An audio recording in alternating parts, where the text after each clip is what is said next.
ദൈവത്തിൻ്റെ പരിശുദ്ധമായ നാമത്തിന് നന്ദിയോടെ സ്തോത്രം ചെയ്യുകയും സ്തുതിക്കുകയും ചെയ്യുന്നു. കർത്താവിനാൽ അനുഗ്രഹീതരായ ദൈവമക്കളെ, കർത്തൃദാസന്മാരെ, ഓരോ ദിവസവും ദൈവത്തിൻ്റെ വചനം കേൾപ്പാൻ ആകാംക്ഷഭരിതരായി കാത്തിരിക്കുന്ന എനിക്ക് ഏറ്റവും പ്രിയമുള്ള ദൈവമക്കളെ, നിങ്ങൾക്കെല്ലാവർക്കും യേശുക്രിസ്തുവിൻ്റെ ധന്യമേറിയ നാമത്തിൽ വിനീതമായ സ്നേഹവന്ദനങ്ങൾ അറിയിക്കുന്നു.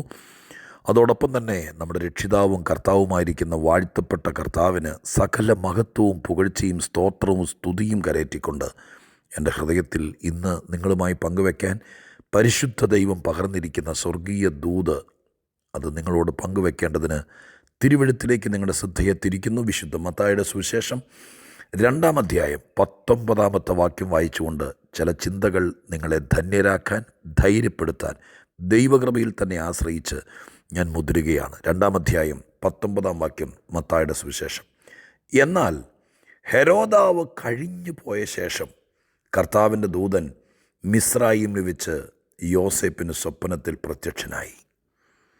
ഹെരോദാവ് കഴിഞ്ഞു പോയതിന് ശേഷം കർത്താവിൻ്റെ ദൂതൻ യോസേപ്പിന് മിസ്രയീമിൽ വെച്ച് പ്രത്യക്ഷനായി. യേശുക്രിസ്തുവിൻ്റെ ജനനത്തോടുള്ള ബന്ധത്തിൽ യോസെഫ് മറിയ ദമ്പതികൾ ഒരുപാട് കഷ്ടപ്പാടുകൾ സഹിക്കുന്നു. യുക്തിവാദികൾക്ക്, നിരീശ്വരവാദികൾക്ക് ഈ ഭാഗമൊക്കെ ഒരുപക്ഷെ നമ്മുടെ കർത്താവിനെയും ദൈവികതയും വിമർശിക്കാൻ അവരുടെ കയ്യിൽ കിട്ടിയ ഒരു വടിയായി ചിത്രീകരിച്ചേക്കാം. ദൈവം മനുഷ്യനായി ഭൂമിയിൽ അവതരിച്ചവനാണ് ക്രിസ്തുവെങ്കിൽ, സാക്ഷാൽ അഖിലാണ്ട സൃഷ്ടാവിനെ കയ്യിൽ കിട്ടിയിട്ട് ഇതുപോലത്തെ ദാരുണമായിരിക്കുന്ന ഒരു കഷ്ടതയുണ്ടോ, ഒരു ഓടിപ്പോക്കുണ്ടോ, ഒരു ഭീതിയുണ്ടോ, ജീവിതത്തിൽ ഞെട്ടലോടെ കഴിച്ചു കൂട്ടേണ്ട രാത്രികളും പകലുകളും സമ്മാനിക്കുന്ന ഒരു ദുസ്ഥിതിയാണോ എന്നൊക്കെ ചോദിക്കാൻ അവരുടെ നാവുകൾക്ക് ഒരുപക്ഷെ കഴിഞ്ഞേക്കാം. പക്ഷേ ആത്മീകതയെ അതിൻ്റെ കണ്ണാടിയിലൂടെ കാണുന്ന ദൈവമക്കളെ സംബന്ധിച്ചിടത്തോളം ഇതൊക്കെ ദൈവികമായിരിക്കുന്ന പദ്ധതിയുടെ ഭാഗമായി വിശ്വസിക്കാൻ നമുക്കധികം ഉള്ളതല്ല. അതുകൊണ്ട് തന്നെ അങ്ങനെ ഒരു വിശദീകരണത്തിലേക്ക് പോകാതെ സാധാരണ ചെയ്യുന്നത് പോലെ ഈ ഭാഗത്തിലെ നിങ്ങൾക്കുള്ള ആത്മീകത മാത്രം പങ്കുവയ്ക്കാൻ ആഗ്രഹിക്കുകയാണ്. ഹെരോദാ രാജാവ് യേശുക്രിസ്തുവിൻ്റെ ജനനത്തിങ്കൽ നടുങ്ങിപ്പോയി. വിദ്വാൻമാർ കൊട്ടാരത്തിൽ വന്ന് കയറി കാര്യങ്ങൾ ധരിപ്പിച്ചതോടുകൂടെ രാജാവായി പിറന്നവനാണ് നക്ഷത്രത്തിൻ്റെ ചുവട്ടിൽ പിറന്നു വീണിരിക്കുന്നത് എന്നുള്ള ബോധ്യം ഹെരോദാവിനെ ഭരിച്ചപ്പോൾ ഹെരോദാവ് യേശുവിനെ ഇല്ലാതാക്കാൻ, തുറന്നു പറഞ്ഞാൽ കൊന്നുകളയാൻ വേണ്ടി വെമ്പൽ കൂട്ടി. അത് നിമിത്തം ഒരുപാട് നിയമങ്ങളും ബില്ലുകളൊക്കെ പാസ്സാക്കി അതിൻ്റെ നടപടികൾ യഹൂദ്യ രാജ്യത്ത്, ആ ദേശത്ത് നടമാടുകയും ചെയ്തു. അതിനോട് ബന്ധപ്പെട്ട കാര്യങ്ങളും നിങ്ങളുടെ മനതാരിൽ കിടക്കുന്നതുകൊണ്ട് ആ ഭാഗത്തെയും വിസ്തരിക്കാൻ ഞാൻ താല്പര്യപ്പെടുന്നില്ല. എന്താണെങ്കിലും ദൈവത്തിൻ്റെ ദൂതൻ മിസ്രയീമിൽ ഒളിച്ചു പാർത്തിരിക്കുന്ന യോസേപ്പിൻ്റെ അടുക്കൽ സ്വപ്നത്തിൽ പ്രത്യക്ഷനായിട്ട് പറയുകയാണ്. ആ ഒരു ഭാഗം മാത്രം ഞാൻ അടർത്തിയെടുക്കുന്നു. ആ വാക്കിങ്ങനെയാണ്: ഹെരോദാവ് കഴിഞ്ഞുപോയി. താഴെ എഴുതിയിരിക്കുന്ന ഭാഗങ്ങൾ കൂടി ചേർത്ത് വായിച്ചാൽ, ശിശുവിന് പ്രാണഹാനി വരുത്തുവാൻ നോക്കിയവർ കടന്നുപോയി.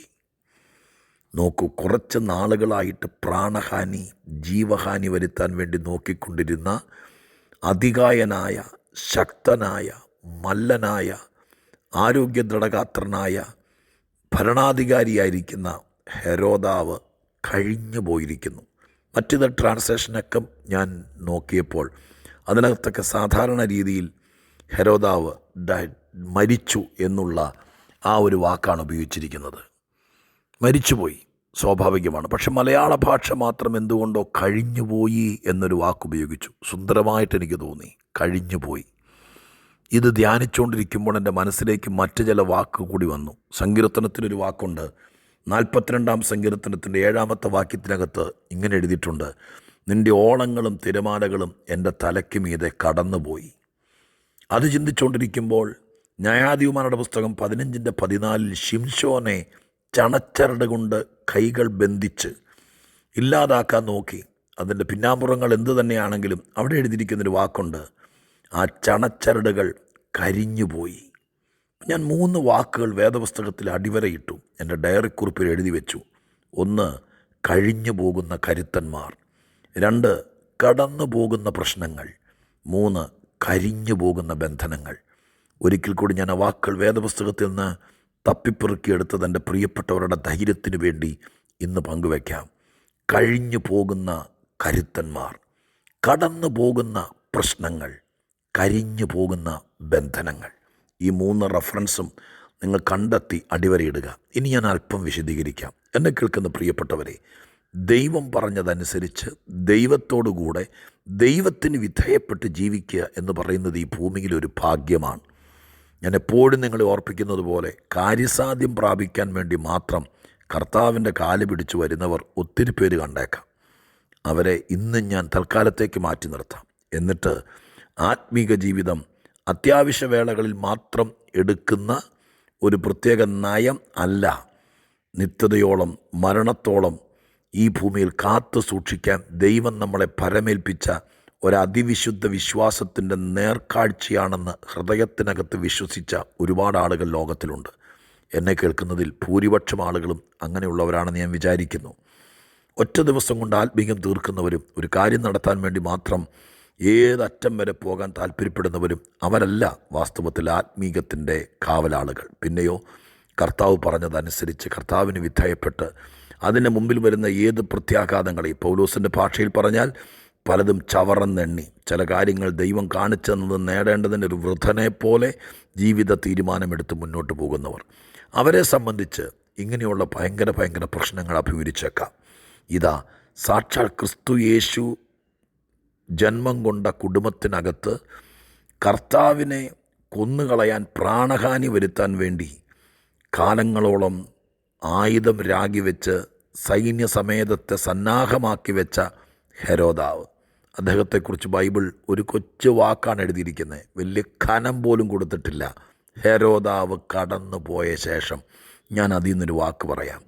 എന്നെ കേൾക്കുന്ന പ്രിയപ്പെട്ടവരെ, എന്നെയും നിങ്ങളെയും നിങ്ങളുടെ സഭയെയും നിങ്ങളുടെ കൂട്ടായ്മയൊക്കെ മുടിച്ച് നശിപ്പിക്കാൻ വേണ്ടി നിയമത്തിൻ്റെ പഴുതുകളും ലക്ഷക്കണക്കിന് പണവും അധികാരവും ഒക്കെ ഉപയോഗിച്ച് എത്രയോ പേര് കാണും. ഞാൻ എൻ്റെ ജീവിതത്തിലേക്കൊന്ന് തിരിഞ്ഞു നോക്കി. എൻ്റെ ഓർമ്മയിൽ ഒരു 10-35 വർഷത്തെ ആത്മീക ചരിത്രം, എത്രയോ പേര് കഴിഞ്ഞുപോയി. എൻ്റെ പ്രിയപ്പെട്ടവരെ, ഒരുപാട് പേർ സഭയെ ഉപദ്രവിക്കാൻ, നിൻ്റെ കുടുംബത്തെ ഉപദ്രവിക്കാൻ, നിൻ്റെ ശുശ്രൂഷയെ ചോദ്യം ചെയ്യാൻ, അതിനെ ഇല്ലാതാക്കാൻ, ഒരു മൂലയിൽ ഇരുത്താൻ ഒത്തിരി പേരെ സാത്താൻ ഉപയോഗിച്ചു. ചില്ലറക്കാരെ അല്ല, ഹെരോദാവിനെ പോലുള്ള കരുത്തന്മാരെ.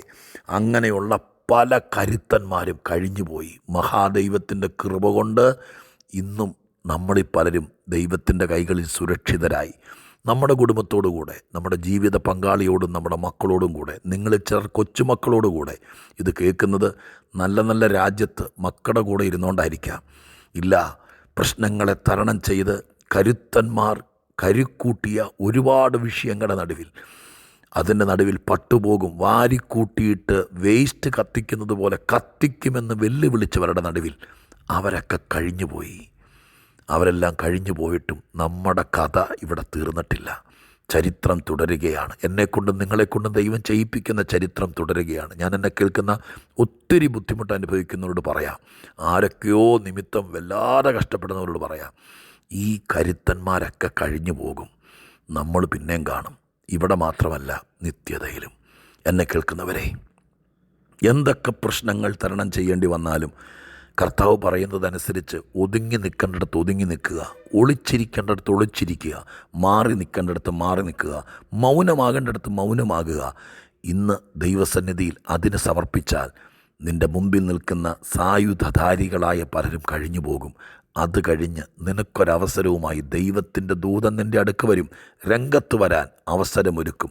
നിശ്ചയമായിട്ടും സങ്കീർത്തനത്തിൽ വായിച്ച വാക്യം, നിൻ്റെ ഓളങ്ങളും തിരമാലകളും എൻ്റെ തലയ്ക്ക് മീതെ കടന്നുപോയി. എത്ര വലിയ പ്രശ്നങ്ങളാണെങ്കിലും ഓളങ്ങളും തിരമാലകളും എത്രയോ പേരെ കടലിൽ അസ്തമിപ്പിച്ചു, എവിടെയോ കൊണ്ടുപോയി തള്ളി തിരികെ കയറ്റി വെച്ചു. എന്നാൽ ഇവിടെ ഒരു ഭക്തൻ പറയുകയാണ്, ഒരുപാട് ഓളങ്ങളും തിരമാലകളും അഥവാ പ്രശ്നങ്ങളും പ്രതിസന്ധികളും എൻ്റെ തലയ്ക്ക് മീതെ കടന്നുപോയി. ഞാനിപ്പോഴും എന്നെ ദൈവം നിർത്തിയ സ്ഥലത്ത് തന്നെയുണ്ട്. ഇല്ലേ? നിങ്ങൾ ആ പട്ടണത്തിൽ തന്നെ ഇല്ലേ? സ്വർഗത്തിലെ ദൈവം നിങ്ങളെ നിർത്തിയിടത്ത് തന്നെ ഇല്ലേ? കുത്തി ഒഴുക്കി കൊണ്ടുപോകുവാൻ മലവെള്ളം പാഞ്ഞു വരുന്നത് പോലെ, ഉരുൾ പൊട്ടി ഒഴുകുന്നത് പോലെ ഓളങ്ങളും തിരമാലകളും കടലിൻ്റെ അതിരു ഭേദിച്ച് ദൈവമായ കർത്താവ് നിന്നെ നിർത്തിയിരിക്കുന്ന സ്ഥാനത്തേക്ക് ഉരുണ്ട് കയറി സുനാമി പോലെ കയറി വന്നിട്ടും എൻ്റെ ദൈവത്തിൻ്റെ കരുത്തും ദൈവത്തിൻ്റെ ദയ കൊണ്ട് ഇന്നും നിങ്ങളെ നിർത്തിയിരിക്കുന്നിടത്ത് നീ ഇല്ലേ? അവിടെ തന്നെ ഇല്ലേ? ഉണ്ടെങ്കിൽ ദൈവത്തിന് നന്ദിയോടെ വണ്ടി ഓടിക്കുകയാണെങ്കിലും വീട്ടിലിരിക്കുകയാണെങ്കിലും അടുക്കളയിൽ നിൽക്കുകയാണെങ്കിലും എന്നെ നിർത്തിയ കുടുംബത്തിൽ, എൻ്റെ കുഞ്ഞിനെ വിവാഹം ചെയ്യിച്ച വീട്ടിൽ അവിടെ പൊറിപ്പിക്കത്തില്ലെന്ന് പറഞ്ഞെടുത്ത് കയറി വന്ന ഓളങ്ങളും തിരമാലകളും തലയ്ക്ക് മീതെ കടന്നുപോയി. ഞാനവിടെയുണ്ട്, എൻ്റെ കുഞ്ഞവിടെയുണ്ട്, നിർത്തിയിടത്തുണ്ടെന്ന് വിശ്വസിക്കുന്നവർ ദൈവത്തോട് നന്ദി പറ. മൂന്നാമത്തത്, ദൈവമായ കർത്താവിൻ്റെ തിരുസന്നിധിയിൽ ദൈവം തിരഞ്ഞെടുത്ത മനുഷ്യനെ ബന്ധിച്ച കരുത്തുള്ള ചണച്ചരടുകളാണ്. ദൈവത്തിൻ്റെ കൃപയാൽ തീപ്പെട്ടിയും തീയുമില്ലാതെ ആ ചരട്, ആ ചണക്കയർ കരിഞ്ഞു പോയെന്ന്. എത്ര കടുത്ത ബന്ധനങ്ങളാണെങ്കിലും നിന്നിൽ വ്യാപരിക്കുന്നൊരു ദൈവശക്തിയുണ്ട്, ആത്മവ്യാപാരം. അതൊരിക്കലും കെടുത്തിക്കളയരുത്, തെറ്റിദ്ധരിക്കരുത്, സംശയിക്കരുത്. പരിശുദ്ധാത്മാവിനെ കെടുത്തുന്നവരുടെ കൂടെ നിൽക്കുകയും ചെയ്യരുത്. ആത്മാവിൻ്റെ അഗ്നിജ്വാലകൾ നമ്മളിലൂടെ ശക്തമായി വ്യാപരിക്കുമ്പോൾ ആര് ബന്ധിച്ച ബന്ധനങ്ങളാണെങ്കിലും അത് കരിഞ്ഞു പോയിരിക്കും. എത്രയോ പ്രാവശ്യം നമ്മളറിയാതെ നിത്യത പുലരുമ്പോഴാണ് നമുക്ക് വിരോധമായി ഏതൊക്കെ വിധത്തിൽ, ഏതൊക്കെ നിലവാരത്തിൽ നമ്മളെ പൂട്ടിക്കളയാൻ, ഭയങ്കര വടം കൊണ്ട് ബന്ധിക്കുന്നത് പോലെ ബന്ധിക്കാൻ ശക്തന്മാരെ കൂട്ടുപിടിച്ച് കളമൊരുക്കിയെന്ന് നമുക്കറിയില്ല. പക്ഷെ ഒരു കാര്യം സത്യമാണ്, പലതും ദൈവം ആരും അറിയാതെ തീപ്പട്ടിയില്ലാതെ കരിയിച്ച് കളഞ്ഞു, തീക്കനലില്ലാതെ ആത്മശക്തി കൊണ്ട്. ഞാനിവിടെ നിർത്താൻ ശ്രമിക്കുക. ദൈവമക്കളെ, ഈ മൂന്ന് വാക്കുകൾ നിങ്ങളുടെ മനസ്സിൽ നിന്ന് മായരുത്. ഒന്നോടെ പറഞ്ഞ് ഞാൻ പ്രാർത്ഥിക്കാം. കഴിഞ്ഞു പോകുന്ന കരുത്തന്മാരും കടന്നു പോകുന്ന പ്രശ്നങ്ങളും കരിഞ്ഞു പോകുന്ന ബന്ധനങ്ങളും, നിങ്ങൾ ധൈര്യപ്പെടുക. ഏത് പ്രശ്നമാണെങ്കിലും കഴിഞ്ഞു പോകും, കടന്നു പോകും, കരിഞ്ഞു പോകും. നമുക്ക് ദൈവത്തോട് പ്രാർത്ഥിക്കാം. പരിശുദ്ധ ദൈവമേ, ഞങ്ങളുടെ സ്വർഗീയ പിതാവേ, അങ്ങ് എത്രയോ മഹാൻ. പാവപ്പെട്ട ദൈവത്തിൻ്റെ മക്കളെ ഒഴുക്കിക്കളയാൻ തിരമാലകളും അവരെ ഛേദിച്ച് കളയാൻ കരുത്തുള്ളവരും, ദൈവമേ അവരെ ബന്ധിച്ച് കളയാൻ അമിക്കയറുകളും, ഇതെല്ലാം ഈ ലോകം സമ്മാനിച്ചപ്പോൾ എൻ്റെ കർത്താവേ, കരുത്തന്മാർ കഴിഞ്ഞുപോയി, ഞങ്ങളിന്നും ഇവിടെയുണ്ട്. ഓളങ്ങളും തിരമാലകളും കടന്നുപോയി, ഞങ്ങളെ നിർത്തിയെടുത്ത് ഞങ്ങളിവിടെ ഉണ്ടപ്പാ. ബന്ധനങ്ങൾ കരിഞ്ഞുപോയി, ഞങ്ങളിന്നും സ്വതന്ത്രരാണ്.